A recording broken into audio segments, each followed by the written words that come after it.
We all love our fish hobby, so sometimes we need to maintain the expenses or anything else. Like, if you just want to have some profit, this video is for you. So no further ado, let's get started. So tip number 1 is have nutrient-rich water. You'll need nutrient-rich water even if it's just a bit, especially for Anubias, Java fern, Java moss, and plants that don't use their roots to suck up the nutrients from the substrate. So if you're planning to farm plants like these, you have to use micronutrients or micronutrient fertilizers in your water. And if you're planning on plants that uptake nutrients from their own substrate, I call it organic nutrients. I call it organic nutrients mainly because it has potassium in it, calcium in it, and also nitrates and nitrogen, which are the same actually. Although your aqua soil already will have a lot of nitrates in it and soaks up the fertilizer, it doesn't mean you shouldn't add fertilizers for the health of your plants. One is that you should make sure that there's purling. Purling means when the plants are giving off oxygen, that's called purling. It's really good, and it is a sign that they're using carbon dioxide in the water, and it already has fertilizers, and which means that the purling is successful and photosynthesis is successful, which means everything is working out just great. If there's algae, that's a different story. Tip 3 is you have to look out for algae. It won't give you any big harm to your plants, but ultimately your plant's value will be lessened a lot. 2 of my favorite ways are sub-immer sub mini style, and number 2 is adding even more plants. So the sub-immer sub technique is about, first of all, the submerged plant that can grow immersed. You get it in immersed form. I have a video how to make plants grow immersed. After you do, it also works on Java moss because the algae dies and the Java moss is alive and grows even more.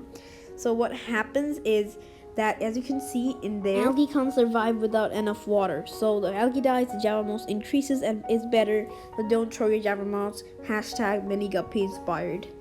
Tip number 4, have good substrate. By good, I mean if you have farming, it means that you have to use your plants a lot, and if it's massive farming, I know you can't afford aqua soil, but I really recommend aqua soil because it will soak up the nutrients, the fertilizers that a fish tank produces. And also, if you choose any for aqua soil, I'm telling you, choose 80 aqua soil only. It's the best, it's awesome, and it has the highest nitrates, even more than Tropica. A dirty tank depends on what you're using. If it has a lot of fertilizers but don't use urea, you can use osmocote and root tabs. Number 5, has CO2 is a must. You know why? Because photosynthesis will be best, and I said this tip is more of purling is a must. In aquarium, what we call purling is basically plants releasing oxygen and consuming carbon dioxide, which is known as CO2. So even a DIY CO2 system will be good enough. So please try to get a DIY CO2 system, and it will be really helpful for you, even if it's for 1 or 2 days. But if not, I wouldn't really recommend buying liquid carbon. It's not really liquid CO2, but it's okay. Instead, I would rather buy fertilizers and cheap lights. If I have cheap lights already, I'll just increase the lighting. Tip number 5 and last tip is that good lighting. And basically by lighting, I mean research on every plant you get. Like for Java moss, you need good flow, and they would like CO2, but they like low lighting, so they will go better in low to medium lighting. And again, when there is hornwort can't take too much of the fertilizers. Everything is different. It's about experience and research.